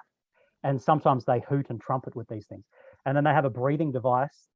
They can breathe our oxygen and everything, but it's for allergens, to keep out allergens. And then like a light on their chest. And they can cloak in these, they can levitate, they can become intangible, they can become, it's a super soldier suit, really. It's soldier grade. And they also have claws on their hands, like prosthetic claws, when they're wearing these suits. Sometimes you see them in cloaks as well, with hooded cloaks while they're wearing these suits. And I've seen them in cloaks, some of them 8 to 9 feet tall, which is just an impressive, amazing thing to see. But they have technology in the helmets, and with this they can control other devices. They can control their craft. They can control you and overtake your consciousness and move you around, mesmerize you, make all sorts of suggestions to you. And where do you and they begin and end? Well, that's something that's unanswerable in the end. That sort of ties into what someone was saying before. I've forgotten who was talking about it, sorry, but the idea that you don't really understand or know exactly what thoughts or ideas are your own when they're manipulating in this kind of way. Yeah, so consciousness is important, perhaps on a metaphysical level, like that, but also definitely on the level of their technologies seem to use and require that to interface. And they also control animals in this way, control wildlife, control us, and control their own devices and things. Yeah. Yeah, this is what's wild too about them consciously interfacing with their craft, that there's no real physical interface. And that's our biggest issue is how we interface with our technologies. They can already think faster than us, but for us to think and then send that signal down to the finger to push the button, that's the issue, right? That's why computers are so huge. They can cram it into something that big, but for you to interface with it and enjoy the product, enjoy the experience, it has to be large enough for us to interact with. So this tapping it into consciousness is a very interesting way to go about that. Do you mind sharing that story with us, brother? Just because, honestly, I just want to hear it. This is the eyes you're talking about? Yes. Yeah, so this is like hijacking my visual cortex or something. I'm not sure how they do it. But in some circumstances, they don't allow me to see what's happening at the time. And it's like they may think it will frighten me too much. I'm not quite sure. But there have been instances where I wake up at night and I can feel that they're there. I just get this feeling in my body and I know there's a presence in the house. And then I see the ceiling of my bedroom, and like on the periphery of my vision, I can see like the lamp on a desk. But then when I turn my eyes, the image doesn't change. And when I turn my head, it's still the same image of the ceiling. And then I feel their hands on me. And sometimes I'll levitate first, but sometimes they'll just be there. I'll feel their hands on me, doing things to me. Usually it doesn't hurt, but it sounds like it should, like they're opening me up. In the morning, there'll be nothing. But even turning me over onto my front and pushing my head into the bed, and I can still only see the ceiling and the lamp and everything. So yeah, that's the one that gives you the chills. Yeah. Yes, every time. And only because it's like they take a snapshot of your vision, a screenshot of how you could do it on your phone, and whatever you're seeing, no matter what's going on around it, that's what you're seeing. And so for their ability to hijack your vision like this, and like it's open, but that is, to me, that trips me out so much. It's so disorienting. It does sound quite primitive though, in a way. Like this is the thing. You'd like to think that technology was more sophisticated so they could allow for that. Right. But it's like they've just gone, oh, we'll just use this. We haven't got the right devices on us or something like that. We'd have to go home again to get the stuff. So in some ways it strikes me as being sort of a low grade technology, but it's still like impressive. Yeah, it's like putting a gorilla in a cage and just putting a paper mural of the jungle up behind it. It's like it's so not real. It's in our minds we make them feel better, but it's like even they're like that. We know that's not trees, dude. It's just an interesting thing. So I want to kind of continue with this consciousness thing. So Dr. Scott, what's your thoughts on this? Because I know you've thought about it. Yeah, well, I guess people say that they see things going through the walls, or they see them levitating, which is impossible for us. But then it makes me wonder whether our reality is real too, because we may just have all these limits that aren't real. And it's not like they're affecting us so that we see something different. It's just that we're limited in our reality, and maybe we're just not seeing reality. I think about this a lot with our visual acuity, how, you've got the stuff outside of it, and then even our hearing, like we can only go 20 hertz to 20 kilohertz. Dog whistles, obviously, there's low hums that occur outside of our hearing range. And so, yes, maybe there's something, even another sense that we're governed by, to have this experience. And then that's the real question is why? I'm just curious what all of you think about this. Why were you contacted? Like, why you, and why haven't I? Why haven't Mark and I been contacted yet? I think we're high vibe guys. We would be a lot of fun on a UFO. I think it's just because I would ask too many questions. It wouldn't shut up. Maybe that's their thing. They just brought me back real quick. And they're like, don't let him remember this. He talks too much. So Denise, why do you think it was you?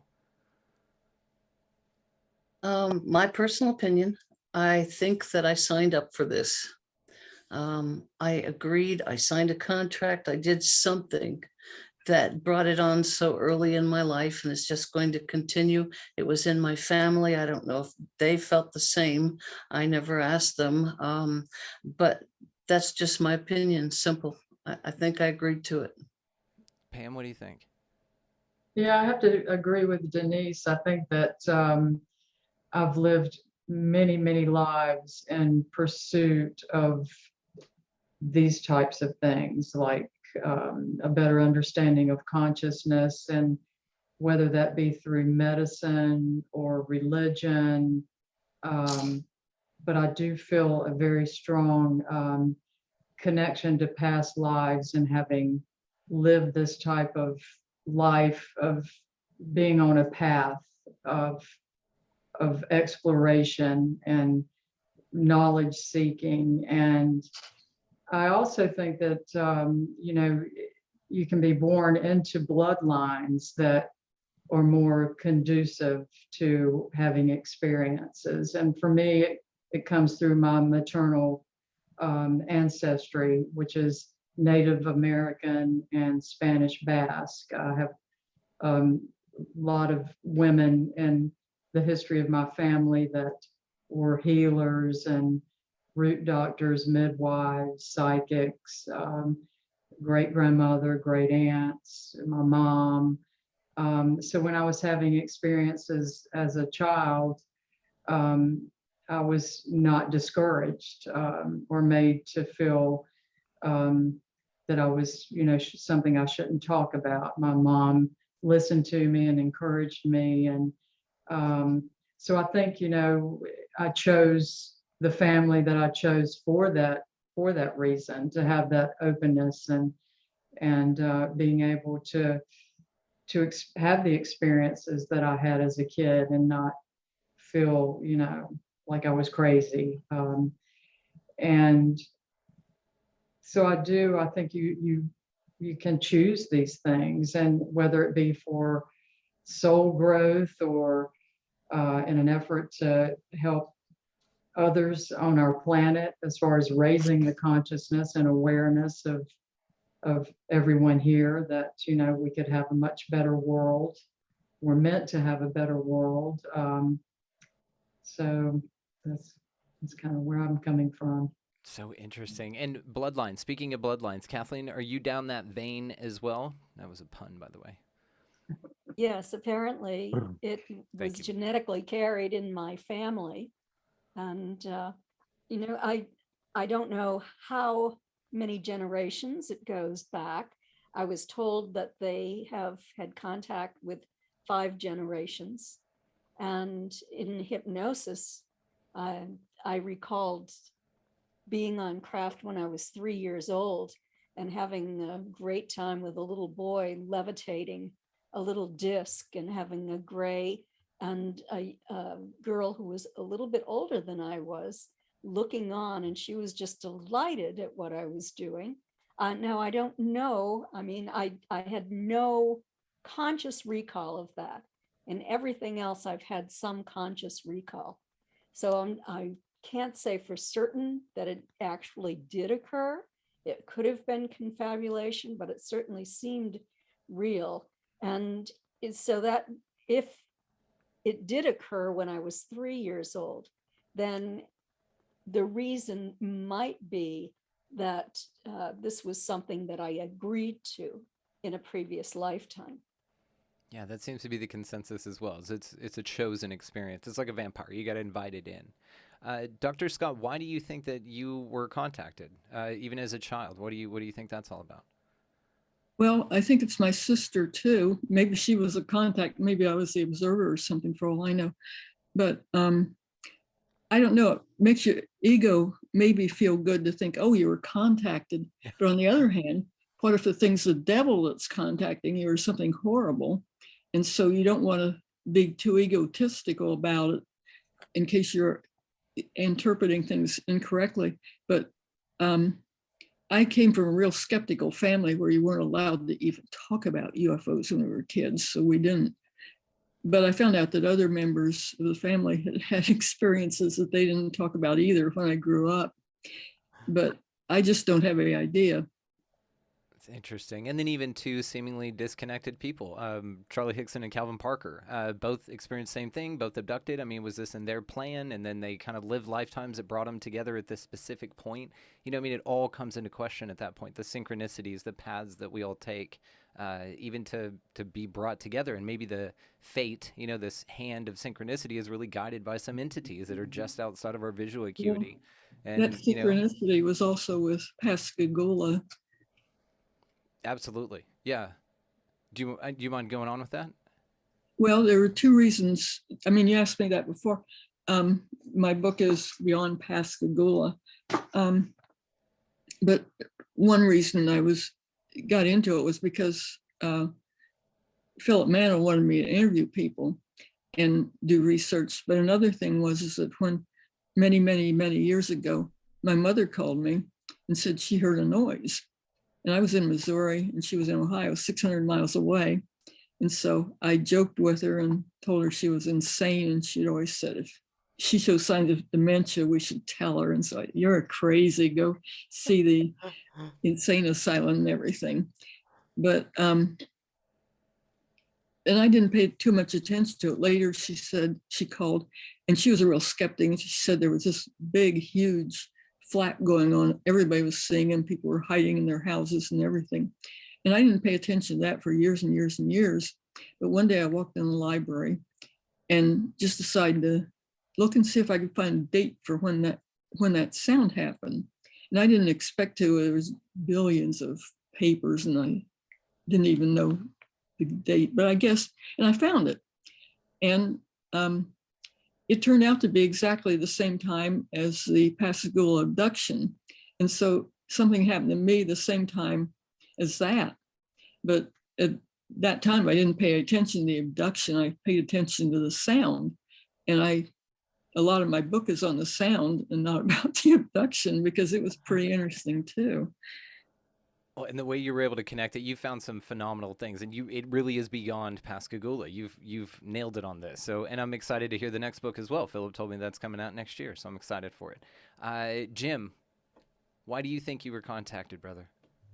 Oh, I think that I'm a person of circumstance. Okay, I was just at the wrong place. I volunteered that night to work. I mean, I don't think it's any grand plan, but.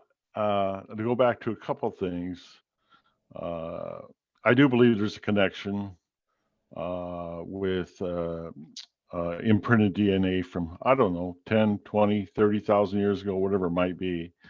That's a guess. I think confidence is high. There's interdimensional beings. That's how they travel.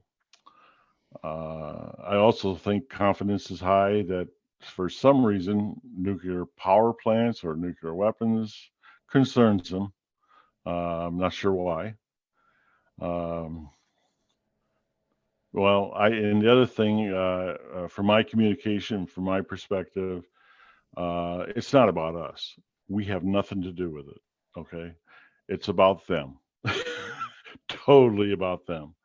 And whatever the reason they're here, it's to effect whatever in the future with them, not us. It has nothing to do with us.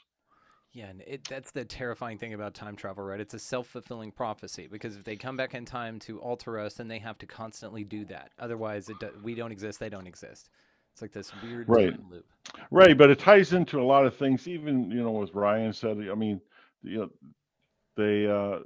they come back for a purpose, but let's say that all of our experiences all happened in their time in 2 days, the last 2 days. Right. You know what I mean? You don't know. You don't know how much time they're expelling on this. I do think that also that people get confused out there. I think 99% of the UFO sightings are explainable. But the 1%, which is a huge number on sightings, are not. The other thing is, I think there's a huge, we're not going to go into it tonight, but there's a huge disinformation program going on. Oh, yeah. Being orchestrated by, number one, the United States, And most recently, the hearings in Washington, D.C. I mean, you can't get any more red flag type operations than that. I agree. They don't want you to know exactly what is going on, so they go ahead and they have created a talking points that we've carried on for 80 years, and that's my point of view on it. And all this is based on my contact.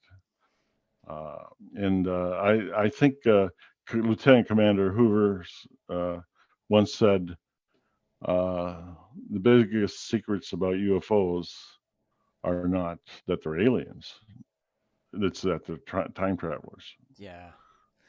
Yeah, Mhm. I think this so much. And I think that if you were a time traveler, you just tell people that you're from Zeta Reticuli. You would just tell them, hey, actually, we're from Why would they Solar come System. here? Why would they want to do hide and seek? Okay. Hide and seek. No. That is not the objective. I mean, once in a while, these craft are seen. One of the other working theories we have, I'm not discounting people that have sightings and in contact like with grays and stuff like that. I'm not discounting that. One of the things that we have a working theory on is that they are not, as human beings, able to go ahead and do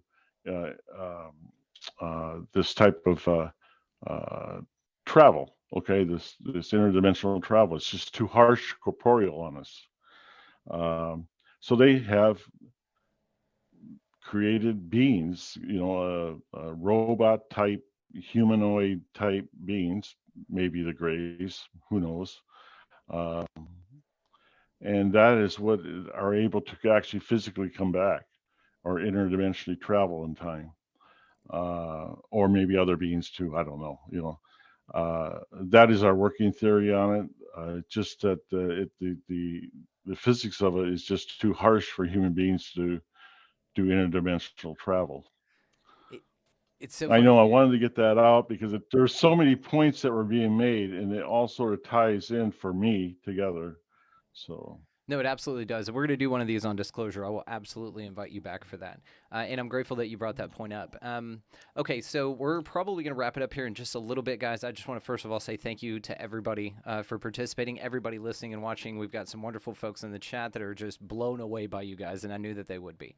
So thank you all from the bottom of my heart for doing this, and you all for watching and listening. So if you don't mind, I would like for everybody to go and just let everyone know how they can find you, and then what your thoughts are on mass contact. So let's take this from the micro to the macro. Are we ever going to get mass contact? And this is also for your contactees. Have you ever asked, like, hey, why don't you guys just land? Like a huge, like Independence Day, bunch of craft everywhere, but just don't blow us up, kind of a thing, and just let everybody know what's going on here. So, Ryan, let's start with you, brother. Yeah. So my book. So do I plug my book here? Is that what you mean? Hell yeah. Is Plug that it. an I'm going to link all the opportunity? ways to Oh, find yeah. you guys, but just in your own words. Okay, cool. Yeah. Yeah, so my book's available on Amazon, published by Philip Mantle at Flying Disc Press, if anyone wants to check that out. And then I also have a YouTube channel, which is my name, Ryan Musgrave Evans, if people, and my email's there in the about section on that, if people want to say good day. There have been a few people related to, disclosure and mass sightings or whatever. There have been a fair few people, not a huge amount, but some who have read my book and watched my channel and have attempted to contact the same beings that I'm in touch with. Some people to dramatic effect already. Using a lot of devices that ghost hunters would normally use. So devices so that there's a vocabulary of words that can be picked. Also devices that are picking them up, detecting movement and things like that. So it seems as though they're prepared to break the rules and present themselves to us and even have interactions and discussions, provided they follow certain protocols. And these protocols are not revealing themselves and saying g'day as flesh and blood entities and then allowing you to remember it. Now, they do that to people sometimes, but the person would not, under normal circumstances, remember. Yeah, so there's already been some interesting interactions with people going on camping trips into wilderness areas, playing the Sierra Sounds, which are Mudgina. Not lots of people think the Sierra Sounds recorded by Ron Moorhead and Al Berry in the 70s were Bigfoot. They're definitely not Bigfoot. They're definitely Mudgina. I've heard them making all these sounds. Their native language sounds like a mixture of Japanese and Korean to our ears, but then they also mix in like deep resonated sounds, sort of talking like a samurai. And you know, samurai chat is sometimes what the Sierra Sounds are called. So they've been playing some of these sounds and then actually attempting to make contact and projecting welcoming thoughts and things like that, and actually having interactions of a kind. So that's very cool. That is very cool. Well, thank you. Yeah. That is amazing, and thanks again for hanging out, man. No, Dr. thank you, Scott. man. Thanks so much. Oh hell yeah, dude! Yeah, you're here. You're a part of this, and just everyone here. Again, I promised I wouldn't fanboy out on y'all until after this, but I will. Dr. Scott, if you don't mind, just tell us where you can be found and what your thoughts are on mass contact. Well, I can be found at irenascott.com on the internet, and my books are listed. I have 4 published with Flying Disc Press. And my thoughts of contact are that maybe they've supplied us with the information that we just don't know how to understand it. Maybe they control the government. And it's government telling us they don't exist and things like that. So I don't know, actually. That's fair. That's a great. I mean, it's an honest answer. I don't either. I'm just. That's why I'm looking to you guys. What do y'all think? Because I don't know. Denise Stoner. Hi. Yes, I have the co-authored book with Kathleen Martin, The Alien Abduction Files. I can be reached at dmstoner1@gmail.com. And what do I think? I don't think we're ready for this mass introduction. I think we've got a ways to go before they decide to introduce themselves to us. I think that's a fair assessment. Fair dinkum, as Ryan would say. Pam, what about you? Well, I can be reached through my website, which is PamelaNance.com. At the bottom of the page, there is a link that will hook you up to my email if anyone's interested in communicating. But I do have information about my sort of my biography and the evidence that I've collected over the years in the not only the paranormal realm, but also extraterrestrial. And some of my theories are on the website. So I encourage folks to check it out. I do have 2 upcoming publications. I'm co-authoring 2 books, one with William Henry called Ascension, and that will be published in December of 2022. And a co-author with Neil Gore, who is the founder of Portal to Ascension. And his book is called Sound, and that's coming out in February of 2023. So, and I'm also working on a draft book of an encounter that I had in 2015 on Chris Bledsoe's property. It was a 2-hour missing time event, and Kathleen has helped in reviewing some of that footage that was captured that evening. So that's kind of what's happening in the media and website realm. And as far as a mass sighting, I don't know if as a full planet Earth that we're all prepared for, you know, some race of beings to come down and announce themselves. But if you look at the number of people who have encounters daily, weekly, monthly, yearly, in a sense, we are having mass sightings, but they're just more individualized and with different entities coming from either different planetary systems or different dimensions. So I do think in a sense that mass sightings are going on. I just don't think that we're prepared for them to land on the White House lawn. You know, that would be kind of a different scenario. Yeah, yeah. And if they do, I don't know that they'd be ours. I don't know it'd be something that we'd want to be a part of. Kathleen, what are your thoughts on that? Well, you can reach me at kathleen-marden.com. You can purchase autographed copies of my 6 books there. There are also several articles that you can read, and my bio is there, and the conferences that I'll be speaking at this year with clickable links to that. My latest book is Forbidden Knowledge, and they're also available at Amazon, Barnes and Noble, bookstores, etc. In terms of contact, I've asked them, why don't you just show your craft over every major city in the world simultaneously? And they say that we would interpret that as an invasion, and that they wouldn't do that because it could have dire consequences. And they realize, I'm saying this now, they realize that humans are not ready for direct contact. And I agree with them. They are so different, at least the ones that I've interacted with, are so different than us in they're very intense. They're telepathic. They look different than us. Everything is different. So the impact that this technologically advanced society could have on Earthlings if they were to come here and interact with us openly could lead to the destruction of our social order. And we've seen this when we've gone to indigenous areas and invaded, and it did not have a good impact. And they realize that, and so do I. Great point. I completely agree. Look what we do to things and species and people, our own people on our planet here. Yeah, I agree with that sentiment. Jim Pennison, man, how can they find you, and what are your thoughts on mass contact? Okay.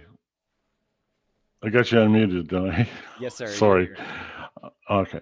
Well, you can contact me by therendleshamforestincident.com.